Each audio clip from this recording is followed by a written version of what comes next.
ഓം ശ്രീ നാരായണ പരമഗുരവേ നമഃ. ഓം ശ്രീ ശാരദാംബികായേ നമഃ. ഭഗവത് പാദങ്ങളിലും അമ്മയുടെ പാതാരവിന്ദങ്ങളിലും അനന്തകോടി പ്രണാമം. ആചാര്യശ്രേഷ്ഠന്മാർക്കും ആത്മസഹോദരർക്കും എൻ്റെ വിനീതമായ നമസ്കാരം. എല്ലാവരും ഓണമൊക്കെ വളരെ സന്തോഷപൂർവ്വം ആഘോഷിച്ചു. അപ്പോൾ ഗുരുവിൻ്റെ തിരുജയന്തി, നാം കാത്തിരിക്കുന്ന തിരു ജയന്തിയിലേക്ക് നാം അടുത്തുകൊണ്ടേയിരിക്കുകയാണ്. കേവലം മണിക്കൂറുകൾ മാത്രമാണ് കേരളമെമ്പാടുമുള്ള ശ്രീനാരായണീയർ ഭക്തിപൂർവം ആഘോഷിക്കുവാൻ പോകുന്ന ഗുരുവിൻ്റെ തിരുനാൾ വന്നെത്തിയിരിക്കുകയാണ്. അപ്പോൾ എന്നിൽ നിക്ഷിപ്തമായിരുന്നത് കർക്കിടക മാസം ചതയം മുതൽ ചിങ്ങമാസം തിരുചതയം വരെയുള്ള, അതായത് അവിട്ടം നാൾ വരെയുള്ള ഒരു തീർത്ഥാടന യാത്രയാണ്. അത് ഭംഗിപൂർവ്വം തന്നെ നടത്തുവാൻ ഗുരുവിൻ്റെ അനുഗ്രഹം കൊണ്ടും അമ്മയുടെ അനുഗ്രഹം കൊണ്ടും എനിക്ക് സാധിച്ചിട്ടുണ്ട് എന്ന് വിശ്വസിക്കുകയാണ്. ഒരുപാട് കാര്യങ്ങൾ നിങ്ങളുടെ അറിവിലേക്ക്, നിങ്ങളുടെ ചിന്തയിലേക്കും ഒക്കെ നൽകുവാൻ എനിക്ക് സാധിച്ചു എന്ന് ഞാൻ വിശ്വസിക്കുന്നു. കാരണം ചില കാര്യങ്ങളൊന്നും അറിയാതിരുന്ന കാര്യങ്ങളാവാം, അത് നിങ്ങളുടെ ഉള്ളിലേക്ക് ഒരു അറിവായി എനിക്ക് തരാൻ കഴിഞ്ഞതിൽ ഒരുപാട് സന്തോഷമുണ്ട്. അപ്പോൾ എന്തായാലും ഗുരുവിൻ്റെ തിരു ജനനം മുതൽ മഹാസമാധി വരെയുള്ള ഒരു യാത്രയാണ് ഞാൻ ഉദ്ദേശിച്ചിരുന്നത്. പക്ഷേ നാളെ കഴിഞ്ഞ് ഭഗവാന്റെ, അതായത് നാളെ ഭഗവാന്റെ ഒരു തിരുനാള് എത്തിയത് കൊണ്ട് അതിൻ്റെ തലേനാള് മഹാസമാധിയെക്കുറിച്ച് പറയുവാൻ ഞാനിപ്പോൾ ആഗ്രഹിക്കുന്നില്ല. കാരണം നമ്മുടെയൊക്കെ ഉള്ളിലെ ഗുരു ഇപ്പോഴും സശരീരനായി തന്നെ വിളങ്ങുകയാണ്. അതുകൊണ്ട് മഹാസമാധിയിലേക്ക് കടന്ന് ആ ഒരു യാത്രയിൽ ഒരു ദുഃഖം വരുത്തുവാനായിട്ട് ഞാൻ തയ്യാറാകുന്നില്ല. എന്തായാലും അവസാനത്തെ ഒരു ടോപ്പിക് എന്ന നിലയിൽ ശ്രീനാരായണ ധർമ്മ പരിപാലന യോഗത്തിനെ കുറിച്ച് ഞാൻ ഒരുപാട് കാര്യങ്ങൾ പല ഭാഗങ്ങളായിട്ട് എ പാർട്ടും ബി പാർട്ടും സി പാർട്ടും ആയിട്ട് നിങ്ങൾക്ക് പറഞ്ഞു തന്നിട്ടുണ്ട്. എങ്കിലും ചില കാര്യങ്ങൾ കൂടി ഉൾപ്പെടുത്തി സംഘവും യോഗവും തമ്മിലുള്ള ബന്ധവും വ്യത്യാസവും ഒക്കെ ഉൾപ്പെടുത്തുവാൻ ഞാൻ ആഗ്രഹിക്കുകയാണ്. നമുക്കറിയാം, അപ്പോൾ ഭാരതീയ സന്യാസ സങ്കല്പം അനുസരിച്ച് സന്യാസി സർവകർമ്മ പരിത്യാഗിയാണ്. നമുക്കറിയാലോ, എല്ലാം ഉപേക്ഷിക്കണം. വീട്ടുകാരെയും സ്വന്തക്കാരെയും ബന്ധുമിത്രാദികളെയും ഒക്കെ ഉപേക്ഷിച്ച് ഞാനും നീയും ഞെരുക്കി കലരുന്നൊരവസ്ഥയിലേക്ക് ഒരു സന്യാസിക്ക് എപ്പോഴാണോ എത്തിച്ചേരുവാൻ സാധിക്കുന്നത്, അപ്പോഴാണ് അവൻ ഒരു കർമ്മയോഗിയായി മാറുന്നതെന്ന് നമുക്കറിയാം. അപ്പോൾ ഈ ഒരു നിർവചനത്തിന് മാറ്റം വരുത്തി സന്യാസി എന്നാൽ ത്യാഗി, അല്ലെങ്കിൽ പരോപകാരി, സ്വാർത്ഥതയൊക്കെ വെടിഞ്ഞ് പൊതുജനങ്ങൾക്കായി പ്രവർത്തിക്കുന്നവനാണ് സന്യാസി. ഇങ്ങനെയാണ് ഗുരു നൽകിയ വലിയൊരു സങ്കല്പം എന്ന് പറയുന്നത്. അപ്പോൾ ഈ ഒരു സങ്കല്പം യാഥാർത്ഥ്യമാക്കാൻ ആരംഭിച്ച പ്രസ്ഥാനങ്ങളാണ് ശ്രീനാരായണ ധർമ്മ പരിപാലന യോഗവും അതുപോലെ തന്നെ ശ്രീനാരായണ ധർമ്മ സംഘവും. ശ്രീനാരായണ ധർമ്മ സമാജം അല്ലെങ്കിൽ ഗുരുധർമ്മ പ്രചരണ സഭ, ഇവയൊക്കെയും ഇതിന്റെ ഭാഗങ്ങളൊക്കെ തന്നെയാണ്. നമുക്കറിയാമല്ലോ, നമ്മളെല്ലാം അതിൽ അംഗങ്ങളാണ്, വളരെയധികം നന്നായി പ്രവർത്തിക്കുന്നു. പക്ഷെ ഗുരു പറഞ്ഞ ധർമ്മം കാത്തു സൂക്ഷിക്കുന്നവരാണോ നമ്മളെന്ന് അനുദിനം സ്വയം ചോദിക്കേണ്ട ഒരു ചോദ്യമാണ്. കാരണം ഗുരു എന്താണോ ചെയ്യരുതെന്ന് പറഞ്ഞത് അതുമാത്രം ചെയ്യുന്ന യോഗമായിട്ട് നമ്മൾ മാറരുതൊരിക്കലും. അതിനുവേണ്ടി ഇത്തരം അറിവുകളെ നാം ശിരസിലേക്ക് സ്വീകരിക്കുമ്പോൾ, നമ്മുടെ ബുദ്ധിയിലേക്കും അറിവിലേക്കും സ്വീകരിക്കുമ്പോൾ, ആ അറിവിനെ ശരിയാം വണ്ണം സമൂഹത്തിലേക്ക് എത്തിക്കാൻ കഴിഞ്ഞെങ്കിൽ യഥാർത്ഥ ഒരു ശ്രീനാരായണീയ ഗുരുഭക്തനായി നമുക്ക് മാറുവാനായി സാധിക്കും. അപ്പൊ നമുക്കറിയാം, ഗുരുവിന്റെ ദർശനത്തിന്റെ മുഖമുദ്ര എന്ന് പറയുന്നത് ആധ്യാത്മികവുമായും അതുപോലെ തന്നെ ഭൗതികമായ പുരോഗതിയും ഒക്കെ തന്നെയാണ്. ആധ്യാത്മികമായ മുക്തിയും ഭൗതികമായ പുരോഗതിയുമാണ്, അതിന്റെ രണ്ടിന്റെയും സമന്വയമാണ് ഭഗവാന്റെ ദർശനം എന്ന് പറയുന്നത്. അതുകൊണ്ട് തന്നെ SNDP യോഗ സ്ഥാപനം കൊണ്ട് ധർമ്മത്തിന്റെ ഒരു വലിയൊരു അഭ്യുദയപരമായിട്ടുള്ള ഒരു വലിയ സങ്കല്പത്തിനെ സാക്ഷാത്കരിക്കപ്പെടുമെന്ന് ഭഗവാൻ വിശ്വസിച്ചു. വിദ്യാഭ്യാസവും അതുപോലെ തന്നെ സാമ്പത്തിക, സാംസ്കാരിക, സാമുദായ രംഗങ്ങളിലുമൊക്കെ യോഗം ഇന്നോളം കൈവരിച്ച നേട്ടങ്ങൾ പ്രതീക്ഷിച്ചതിനേക്കാളും അപ്പുറമാണ് എന്ന് നമുക്ക് പറയാൻ സാധിക്കുന്നു. കാരണം ഗുരുവിനെ പ്രാർത്ഥിച്ച്, ഗുരുവിനെ വന്ദിച്ച് ഒരു കാര്യത്തിന് നമ്മൾ ഇറങ്ങിത്തിരിച്ചാൽ അതിന് തടസ്സം നേരിട്ടെങ്കിൽ പോലും അതിൻ്റെ ഒരു പൂർണ്ണതയിലേക്ക് നമുക്ക് എത്തിച്ചേരുവാൻ സാധിക്കും. നമ്മുടെ അനുഭവങ്ങളിലൂടെ നമുക്ക് ഒരുപാട് കാര്യങ്ങൾ വ്യക്തമാക്കാൻ സാധിക്കുന്നുണ്ട്. നമുക്കറിയാം, ഏറ്റവും അധികം സാമൂഹ്യ രംഗങ്ങളായിക്കോട്ടെ, അല്ലെങ്കിൽ സാംസ്കാരിക രംഗങ്ങളായിക്കോട്ടെ, വിദ്യാഭ്യാസ രംഗങ്ങളിലായിക്കോട്ടെ, ഒരുപാട് പുരോഗതികൾ ആ പുരോഗതികളിലേക്ക് എത്തിച്ചേരുവാൻ ശ്രീനാരായണ ധർമ്മപരിപാലന യോഗത്തിലെ ഈ അംഗങ്ങൾക്ക് കഴിഞ്ഞിട്ടുണ്ട്. അഭിമാനപൂർവ്വം നമുക്കത് പറയാനും സാധിക്കും. എത്രയെത്ര പൊസിഷനുകളിൽ അല്ലെങ്കിൽ എത്രയെത്ര സ്ഥാനമാനങ്ങളിൽ, സ്ഥാനക്കയറ്റങ്ങളിലൊക്കെ ശ്രീനാരായണീയർ കടന്നു വരുമ്പോൾ അത് ഗുരുവിന് വേണ്ടി കൊടുക്കുന്ന ഒരു പാദകാണിക്കയായി മാത്രമേ നമുക്ക് കാണാൻ സാധിക്കുകയുള്ളൂ. അതിന് നമ്മളെ പ്രവർത്തിക്കുവാൻ പ്രേരണ നൽകിയത്, അല്ലെങ്കിൽ അതിന് നമ്മളെ അനുഗ്രഹിച്ചത് ഭഗവാൻ ശ്രീനാരായണ ഗുരുദേവ സ്വാമി തൃപ്പാദങ്ങൾ തന്നെയാണ്. ഗുരുവിന്റെ മഹനീയമായ ചിന്തയിൽ നിന്നും അടർന്നു വീണ സങ്കല്പം കൊണ്ട് മാത്രമാണ് നമുക്കൊക്കെ ഇന്ന് ഇവിടെ ഈ സമൂഹത്തിൽ നട്ടെല്ല് നിവർത്തി നിന്ന് നിൽക്കുവാൻ സാധിക്കുന്നത്. ആ ഒരു ധർമ്മത്തിന്റെ പേരാണ്, അല്ലെങ്കിൽ ആ ഒരു സംഘടനയുടെ പേരാണ് ശ്രീനാരായണ ധർമ്മ പരിപാലന യോഗം. വെറും ഒരു മഞ്ഞക്കൊടി കെട്ടിയത് കൊണ്ടോ ഒരു മഞ്ഞ തോരണം കെട്ടിയത് കൊണ്ടോ അതിനോടുള്ള ഒരു അല്ലെങ്കിൽ അതിനോടുള്ള ഒരു കാര്യക്ഷമത നമ്മളിൽ നിന്ന് നഷ്ടമാകുന്നില്ല. മറിച്ച് അത് വർദ്ധിച്ചുകൊണ്ടേയിരിക്കുകയാണ്. ശാഖയിലൂടെയുള്ള പ്രവർത്തനം, യൂണിയനുകളിലൂടെയുള്ള പ്രവർത്തനം, ഇതുപോലെയുള്ള ആശ്രമങ്ങളിലൂടെയുള്ള പ്രവർത്തനം, മഠങ്ങളിലൂടെയുള്ള പ്രവർത്തനം, അതുപോലെ തന്നെ മറ്റ് ഏത് മേഖലകളായിക്കോട്ടെ, ഏത് സഭയായിക്കോട്ടെ, യോഗമായിക്കോട്ടെ, എന്തുമായിക്കൊള്ളട്ടെ, ഗുരുവിന്റെ നാമത്തിൽ ആരംഭിച്ചിരിക്കുന്ന ഒന്നും തന്നെ ഇടയ്ക്ക് വെച്ച് അല്ലെങ്കിൽ പകുതി വഴിയിൽ വെച്ച് മുറിഞ്ഞു പോവരുത്. കാരണം ഗുരു എന്താണോ നമ്മളോട് ചെയ്യാൻ പറഞ്ഞേക്കുന്നത് അത് മാത്രം ചെയ്യുക, അത് മാത്രം പാലിക്കുക.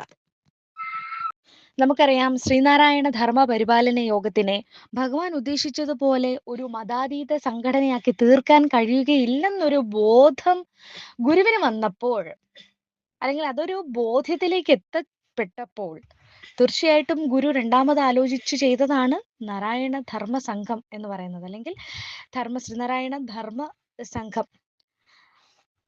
പക്ഷെ അതൊരു വാദഗതിയായി നിലനിൽക്കുന്ന ഒരു കാര്യമാണെങ്കിൽ പോലും നമുക്കത് ശരിയാണെന്ന് ചില സാഹചര്യങ്ങളിൽ തോന്നാറുമില്ല. കാരണം ജാതിഭേദവും മതദ്വേഷവും ഇല്ലാത്ത സർവരും സ്വധരത്തേന വാഴുന്ന ഒരു മാതൃകാ ലോകമായിരുന്നു ഗുരുവിന്റെ പരമമായ ലക്ഷ്യം എന്ന് പറയുന്നത്. അതുകൊണ്ട് തന്നെ സർവ ലൗകികമായ ഈ ദർശനത്തിനെ സാക്ഷാത്കരിക്കുവാൻ സന്യാസിമാരുടെ ഒരു സംഘവും കൂടി രൂപീകരിക്കേണ്ടത് വളരെയധികം ആവശ്യമാണ് എന്ന് ഗുരുവിന് ആദ്യം മുതൽ തന്നെ തോന്നിയിരുന്നു. അങ്ങനെ ഗുരു അതിലേക്ക് കടന്ന് എത്തുകയാണ്. അപ്പോൾ യോഗത്തിന് ഒരു മതാതീത സംഘടനയാക്കാൻ ഗുരു അവസാനം വരെ ശ്രമം നടത്തിയിരുന്നു. അതുപോലെ തന്നെ ഇടക്കാലത്ത് വെച്ച് യോഗവുമായ സ്വാമിക്ക് അല്പം അകൽച്ച സംഭവിച്ചു എന്നതും വളരെ സത്യമായ ഒരു കാര്യമാണ്. വിശ്വമാനവികതയുടെ ആചാര്യനായ ഭഗവാന്റെ ധർമ്മപരിപാലന യോഗത്തിന് ജാതിമത ഭേദാത്യമായ ഒരു സ്വഭാവം ആരംഭത്തിൽ ഉണ്ടായിരുന്നു. പക്ഷെ പിൽക്കാലത്ത്, അല്ലെങ്കിൽ പിന്നീട് എപ്പോഴും ആ സ്വഭാവത്തിൽ ഒരു അല്പം മാറ്റം സംഭവിച്ചില്ലേ എന്നൊരു ചോദ്യം നമ്മുടെ ഉള്ളിൽ നിലനിൽക്കുകയാണ്. മഹാകവി കുമാരനാശാനും അതുപോലെ തന്നെ സ്വാതന്ത്ര്യ ചിന്തകനായിട്ടുള്ള ഡോക്ടർ പൽപ്പുവും ദേശാഭിമാനിയായ ടി.കെ. മാധവനുമൊക്കെ ഗുരുവിന്റെ ആ ഒരു വലിയ ചിന്തയെ, അല്ലെങ്കിൽ ആ ഒരു സ്വഭാവത്തെ സമുദായ പ്രവർത്തനം നടത്തുന്നതിനിടയിൽ തന്നെ വളർത്തിക്കൊണ്ടുവന്നു. ഇവർ മൂവരും ഗുരുവിന്റെ ഈ ഇംഗിതം അറിഞ്ഞ് അത് നിറവേറ്റുന്നതിന് വളരെയധികം പ്രയത്നിച്ചവരായിരുന്നു. അവർ ഗുരുവുമായി പുലർത്തിപ്പോന്ന ആത്മബന്ധം മറ്റൊരു ഭാരവാഹികൾക്കും ഉണ്ടായിരുന്നില്ല എന്നുള്ളതും വാസ്തവം തന്നെയാണ്. കുമാരനാശാന് ശേഷം വന്ന പല സെക്രട്ടറിമാരും കമ്പനി സെക്രട്ടറിമാരെന്ന നിലയിലാണ് കൊണ്ടിരുന്നത്. അവർക്ക് ഗുരുവിന്റെ ധർമ്മസ്ഥാപനങ്ങളോട് ഒരു പ്രത്യേകമായിട്ടുള്ള മമതാ ബന്ധമൊന്നും തോന്നിയിരുന്നില്ല. അപ്പോൾ ഗുരു പറഞ്ഞതിന്റെ നേരെ വിപരീത അവസ്ഥയിലൂടെയായിരുന്നു യോഗം ഒരു കാലത്ത് പോയിക്കൊണ്ടിരുന്നത്. ഈഴവർക്ക് വേണ്ടി മാത്രമുള്ള ഒരു ജാതിയാണ് ശ്രീനാരായണ ധർമ്മ പരിപാലന യോഗം എന്ന് പറഞ്ഞിട്ടുള്ള യോഗം എന്നുള്ള ഒരു വലിയ പ്രസ്താവന അവരത് ശരിയാക്കി കാണുവാനായി ശ്രമിച്ചുകൊണ്ടേയിരുന്നു.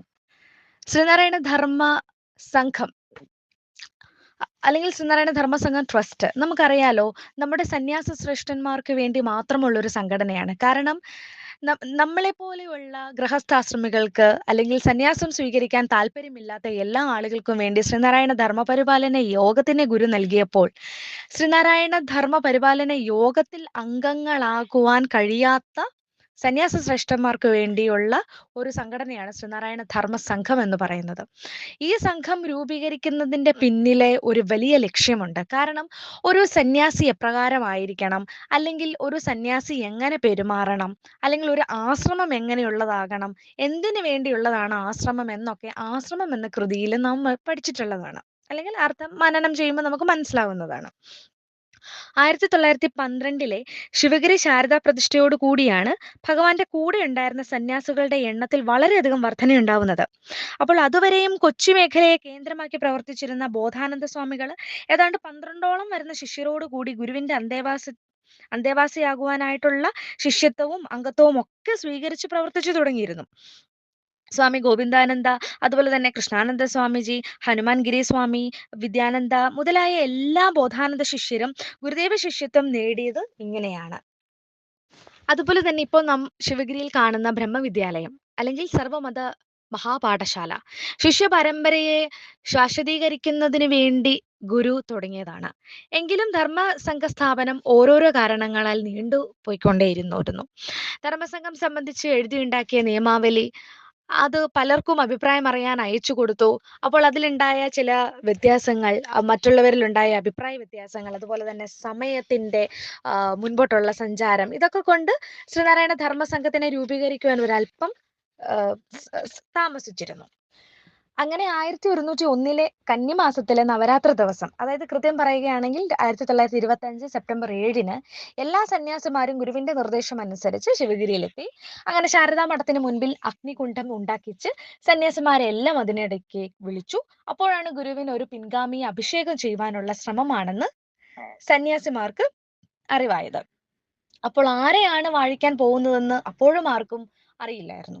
മുഹൂർത്തമായപ്പോൾ ബോധാനന്ദ സ്വാമികളെ മുൻപോട്ട് വിളിച്ചു അഗ്നികുണ്ഡത്തിനടുത്തിരുത്തി ശിരസിൽ കൂടി തീർത്ഥജലം പകർന്ന് അഭിഷേക ക്രിയ നടത്തി. അതിനുശേഷം അവിടെ ഉണ്ടായിരുന്ന മറ്റു സന്യാസിമാരെ കൊണ്ട് ബോധാനന്ദ സ്വാമികളുടെ മുൻപിൽ നമസ്കാരം ചെയ്യിപ്പിച്ചു. അപ്പോൾ മുതൽ അദ്ദേഹം ദിവ്യശ്രീ ബോധാനന്ദ സ്വാമികൾ ഗുരുവിന്റെ പ്രതിനിധിയും പിൻഗാമിയുമായി തീർന്നു.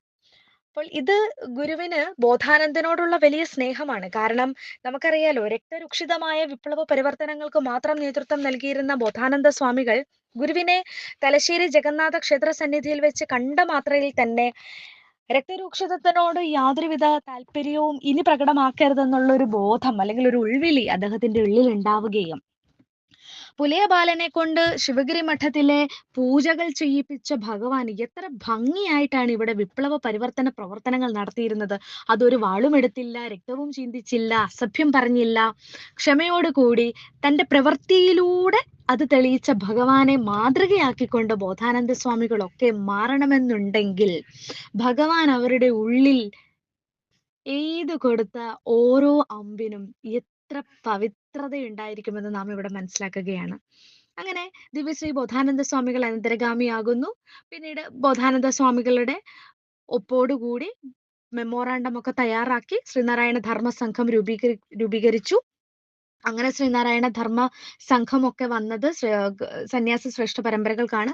ഇപ്പോൾ ഇതാ സച്ചിദാനന്ദ സ്വാമികളുടെ നിരയിൽ വന്ന് നിൽക്കുന്ന ഈ ശ്രീനാരായണ ധർമ്മ സംഘം ഇനിയും ഒരുപാട് ധർമ്മ പ്രക്രിയയിലൂടെ മുൻപോട്ട് പോട്ടെ. ലോകത്തിന്റെ മുൻപിൽ എന്നും ശിവഗിരിയുടെ സന്യാസിമാർക്ക് ഒരു പ്രത്യേക പരിഗണനയും സ്നേഹവും വിലയും എല്ലാം നൽകും. അവരുടെ ഉള്ളിൽ യാതൊരുവിധ കളങ്കവും കാപട്യങ്ങളും നിറയാതെ ഈ ഒരു ധർമ്മ സംസ്ഥാപനത്തിനെ മുൻപോട്ട് കൊണ്ടുപോകുവാൻ അവർക്കും തയ്യാറാകണം, അല്ലെങ്കിൽ അവർക്കും അതിനുള്ള അവസരം ഉണ്ടാകണം, മനസ്സുണ്ടാവണം എന്നൊക്കെ നാമും അനുദിനം പ്രാർത്ഥിക്കേണ്ടതാണ്. എന്തായാലും ഗുരുവിനെ കുറിച്ച് പറയുവാൻ ഒരുപാട് കാര്യങ്ങളുണ്ട്. ഗുരുവിന്റെ പ്രവർത്തനങ്ങളെ കുറിച്ച് പറയാം. ഗുരുവിന്റെ അത്ഭുത കഥകൾ ഒന്നും തന്നെ ഞാൻ നിങ്ങളുമായി സംസാരിച്ചിട്ടില്ല. അത്ഭുത കഥകളും അതുപോലെ തന്നെ ഗുരുവിന്റെ ഈശ്വരീയ ഭാവങ്ങളും അതുപോലെ തന്നെ അഷ്ടൈശ്വര സിദ്ധികൾ അടക്കമുള്ള പ്രത്യേകതകളൊക്കെ തന്നെയും ഒരുപാട് വിശദീകരിക്കുവാനുണ്ട്. ഇതൊക്കെ ഇനിയുള്ള ആളുകൾ ശ്രദ്ധയോടുകൂടി നമ്മളോട് പറയുവാൻ അവർക്ക് അനുഗ്രഹം ഉണ്ടാകട്ടെ എന്ന് പ്രാർത്ഥിക്കുന്നു. ഒരിക്കൽ കൂടി എനിക്ക് ഈ അവസരം നൽകിയ ഇതിന്റെ എല്ലാ അഡ്മിൻസ് പാനലിനോടും എന്റെ നന്ദി അറിയിക്കുകയാണ്. ജയന്തി ദിനം എല്ലാവർക്കും നല്ല രീതിയിൽ തന്നെ ആഘോഷിക്കാൻ സാധിക്കട്ടെ. ജയന്തി ദിനാശംസകൾ നേരുന്നതിനോടൊപ്പം തന്നെ എൻ്റെ ഈ വലിയ കർത്തവ്യത്തിൽ നിന്നും ഞാൻ വിടവാങ്ങുകയാണ്. എല്ലാവർക്കും ഗുരുവിന്റെയും അമ്മയുടെയും അനുഗ്രഹം ഉണ്ടാകട്ടെ എന്ന് പ്രാർത്ഥിക്കുന്നു, ആശംസിക്കുന്നു. ശ്രീനാരായണ ധർമ്മം ജയിക്കട്ടെ. ഓം പൂർണ്ണമദഃ പൂർണ്ണമിദം പൂർണ്ണാത് പൂർണ്ണമുദച്യത്തെ പൂർണ്ണസ്യ പൂർണ്ണമാദായ പൂർണ്ണം ഏവാവശിഷ്യത്തെ.